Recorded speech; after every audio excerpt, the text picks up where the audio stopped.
ရောင်တိုင်းဒေသကြီးဒလာမြို့နယ်ဆိုတဲ့အမှတ်1တော်တော်ဆိုတဲ့ဥတောင်းဖြစ်ပါတယ်ကျွန်တော်တို့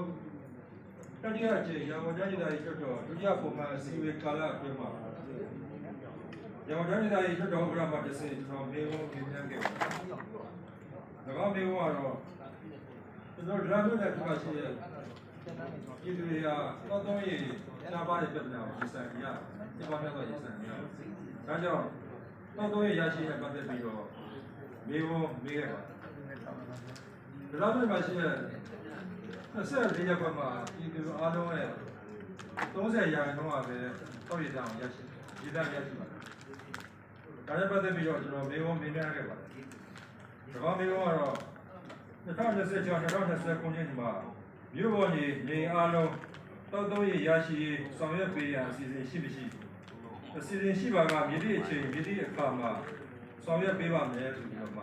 တွတ်တော်ကတစ်ဆင့်မေးခွန်းမေးမြန်းခဲ့ပါတယ်။၎င်းမေးခွန်းနဲ့ပတ်သက်ပြီးတော့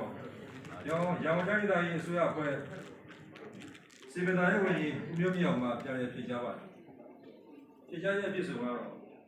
ရောင်မြို့တော်စီမံရေးကော်မတီအဖြစ်လက်ရှိတွင်ဒလာမြို့နယ်ရှိရပ်ကွက်24ခုကို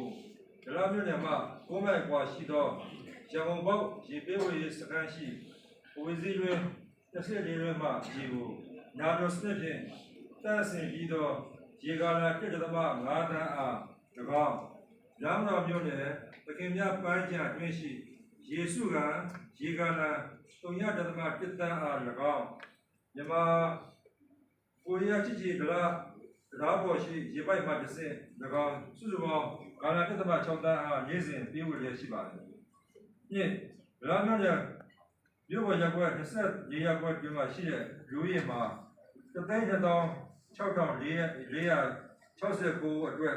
တရက်ရေလူဝမှုဟာရေကာလ9 တန်းဖြစ်ပြီးနေ့စဉ်ရေကာလ1.6 တန်းပေးဝေနေသည့်ဖြစ်၍ရေကာလ3.4 တန်းထပ်မံလိုအပ်လျက်ရှိပါသည်။သို့ပါ၍ရန်ကုန်မြို့တော်စီမံရေးကော်မတီအနေဖြင့်ဒလာမြို့နယ်တွင်းရှိရေထပ်မံပေးပို့နိုင်ရေးအတွက်မြန်မာကိုရီးယားချစ်ကြည်ဒလာရားပေါ်ရှိရေပိုက်မှ၎င်းတစ်ဆင့်ရေပေးဝေနိုင်ရေးအတွက်ဆောင်ရွက်ထားပြီးဖြစ်ပါကြောင်းနဲ့ပုဂ္ဂိုလ်ကရေပေးဝေစီမံကိန်းပြီးပါကဒလာမြို့နယ်တွင်းရှိရေလုံလောက်စွာပေးဝေနိုင်ရေးဖြစ်ပါကြောင်းပြန်လည်ဖြေကြားထားပါကြောင်းကျောင်းတိုင်းဒေသကြီးတော်ကိုယ်စားများနဲ့ဒီပါပြည်သူအားလုံးကိုတင်ပြပါကျေးဇူးတင်ပါတယ်